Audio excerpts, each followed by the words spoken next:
Wala pa niya, ite-text ko. Text mo pa. Text mo. Nakuha mo na yung bago ko. Nakuha mo na yung bago ko.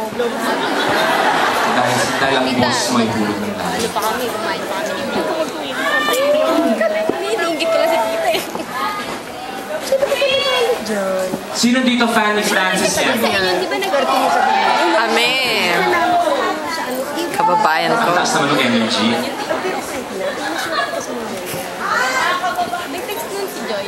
Text tayo. Kasi ate ko. Nangihiram ng mga clippings, photos, Bakit ikaw lang binigyan? ha? Bakit ikaw lang binigyan? Nag-submit nga yun. Manood na lang kayo. Fairness, di ako pawis na. Ako tinext mo lang kung meron ako maibigyan. Bakit ka nag-usamari ka ng promo? Hindi.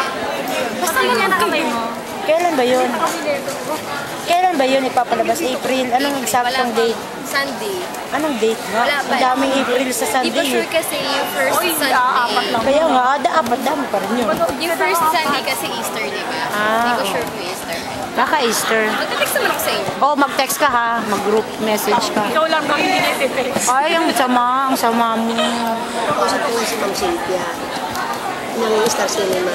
Ang expected nila, 200 million plus. Hindi ka nagpahiram. 200 million plus ang estimated nila sa Ilabas kayo sa ilay.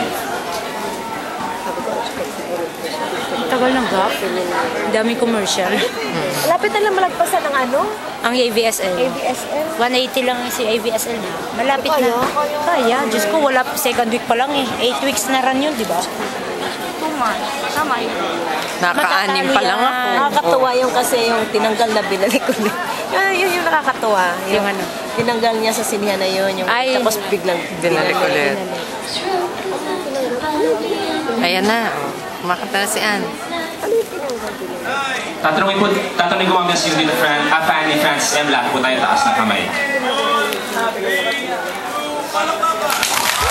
Hey guys, welcome back to Asik 09. And meron kami gustong ipakita sa inyo.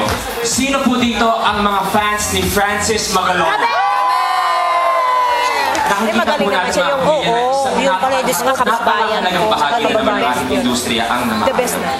At nakakalungkot man po na siya'y maagang kinuha sa atin. Mananatili naman po siyang inspirasyon para sa atin lahat na humahanga at nagmamahal sa Kanya. That's right. Kaya naman po, nagsama-sama ang buong Asap Kapamilya para sa isang espesyal na handog as we celebrate the legacy of the King of Pinoy Rap, Francis M., a tribute to his life and his music, kasama sina Jericho, Mark, Yang, Rachel, and Piolo.